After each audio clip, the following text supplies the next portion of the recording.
ও মা, আমার গামছা কোথায়? স্নান করতে যাবো তো। চান করার জন্য গামছা লাগে? জল আর সাবান লাগে তো। গামছা তো লাগে গা মোছার জন্য। জ্ঞান দেওয়ার জন্য ধন্যবাদ।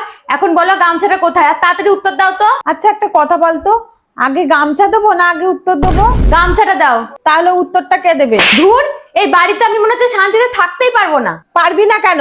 এই বাড়িটা তো তোরই, ওই জন্য আমি তোকেই থাকতে দিয়েছি এই বাড়িতে। তোমার এই উপকারের কথা আমি কোনোদিনও ভুলতে পারবো না।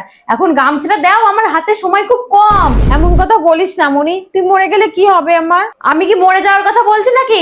পড়া আছে, তাড়াতাড়ি গামছাটা দাও, পড়তে যাবো। কিন্তু বাথরুমে কিসের পড়াশোনা? পড়তে যাবো মাস্টারের বাড়ি। বাথরুমে যাবো নাকি? তোমার পড়াশোনা নিয়ে অত চিন্তা করতে হবে না। না তো, আমার তোর পড়াশোনা নিয়ে একটু চিন্তা নেই, আমার একটু দোকানটা আলু কিনা নিয়ে চিন্তা আছে। ঠিক আছে, আমি আসার সময় আলু কিনে নিয়ে আসবো, তুমি এখন গামছাটা দাও। কি আলু আনবি? সেটা ফোন করে বলে দিও। কিন্তু আমি আলুকে ফোন করব কি করে? আরে বাবা, আলুকে ফোন করবা কেন? আমাকে ফোন করবা। তুই তো আমার সামনে আছিস, আমি তোকে ফোন করব কেন? আরে বাবা, আমার মাথার ফিউজ উড়ে যাচ্ছে। কই, আমি তো কোনো ধোয়া দেখতে পাচ্ছি না। আমার দম বেরিয়ে গেল। দম বেরিয়ে গেলে আমি রাত্রিবেলা আলুর দম রান্নবো কি করে? যা বাবা, অজ্ঞান হয়ে গেলে কি করে? এমনই তুই বেঁচে আছিস তো?